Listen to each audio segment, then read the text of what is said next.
రైలులో తరలిస్తున్న గంజాయి మత్తు చాక్లెట్లను బాపట్ల రైల్వే స్టేషన్లో పోలీసులు పట్టుకున్నారు.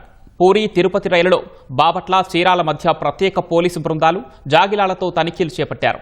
ఒంగోలు, నెల్లూరు నగరాల్లో విక్రయించడానికి ఒడిశా నుంచి గంజాయిని అక్రమ రవాణా చేస్తున్నట్లు ప్రత్యేక బృందాలు గుర్తించాయి. నిందితుల నుంచి 8 కిలోల గంజాయి, 70 మత్తు చాక్లెట్లను స్వాధీనం చేసుకున్నారు. ఈ ఘటనపై కేసు నమోదు చేసి నిందితులను అదుపులోకి తీసుకున్నట్లు పోలీసులు తెలిపారు.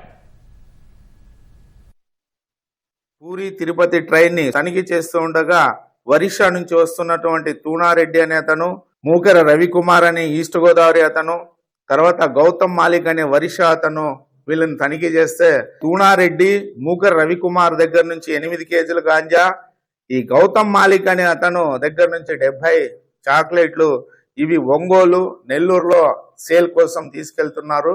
వాళ్ళకి పట్టుకోవడం జరిగింది. ఇటువంటి గాంజా ఎక్కడైనా ఉంటే కూడాను మాకు తెలియజేస్తే మేము అటువంటి కార్యక్రమాలపైన రైడ్ చేసి సమూలంగా నిర్మూలించి జిల్లాలో నలుమూల జిల్లాలో అంతలక్కల దీన్ని రైడ్కు మాకు వచ్చిన ఇన్ఫర్మేషన్ మీద రైడ్ చేస్తూ ఉంటున్నాం. ఇటువంటి కార్యకలాపాల మీద చేసిన వాళ్ళ మీద కఠినమైన చర్యలు తీసుకొని వాళ్ళకి ఈ కేసుని తదుపరి కోసం ఈ జిఆర్పి వాళ్ళకి ఎండార్స్ చేయడం జరుగుతుందండి.